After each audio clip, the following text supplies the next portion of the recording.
of the federal dream of the 1960s. It is the separate and alienated stories of Barbados, Jamaica, Trinidad, and so on, which became interpretive priorities. It is true that at the level of teaching and textbooks, we pay homage to the idea of the Caribbean as a whole. But the weight of research has fallen on the separated and alienated histories of the parishes of the region. And when I was invited to give this lecture, I was strongly encouraged to choose a Barbadian topic for this mostly Barbadian audience. He laments that he has in passing to say this. And to say where we are now. I get lots of papers sent to me. People who are preparing theses, and this is true. You hardly find any young historian who is doing any work that does not relate exclusively to the territory he belongs to. The Trinidadian on Trinidad, the Barbadian on Barbados, the Jamaican on Jamaica. And we have moved a long, long way away from, say, a work like Main Currents in Caribbean Thought by Lord Lewis, in which you were looking at the Caribbean in a comparative.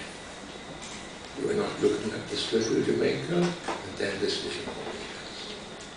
But how does the event at Jamaica, how does it compare? What is the analogy with that similar event at Barbados, with that similar event in Cuba, with that similar event? The comparative mind, the comparative intellect in research and investigation has almost evaporated. And we have come down just to this narrow investigation into the little parish. And this parish now assumes the reality of the whole.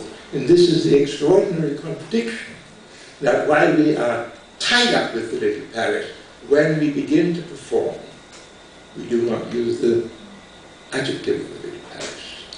We then take rescue in the wider resonant shell called Caribbean. I'm a Caribbean historian. You're not. You're just a casual Barbadian historian. That's what you know. And if you show me the text, I will prove that that's true. And that is what he, written speaking as a teacher, I still teach. And I understand his lament, because that pursuit of realizing that reality which Glissant calls potential, that is an investment that 2 or 3 generations have made. The first conference consciously called to consider what would have been known then as federation, of the pulling together of these territories, was in 1932 in Dominica. I got the minutes of this conference about 2 or 3 months ago. It's fascinating. That in 1932, there were West Indians from the whole Eastern Caribbean.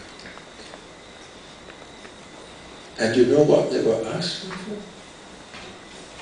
This is colonial, more than colonial territory, colonial and crown colony. What they were saying is, no, we want not only self-government, but we want it with dominion status as Canada was in 1930.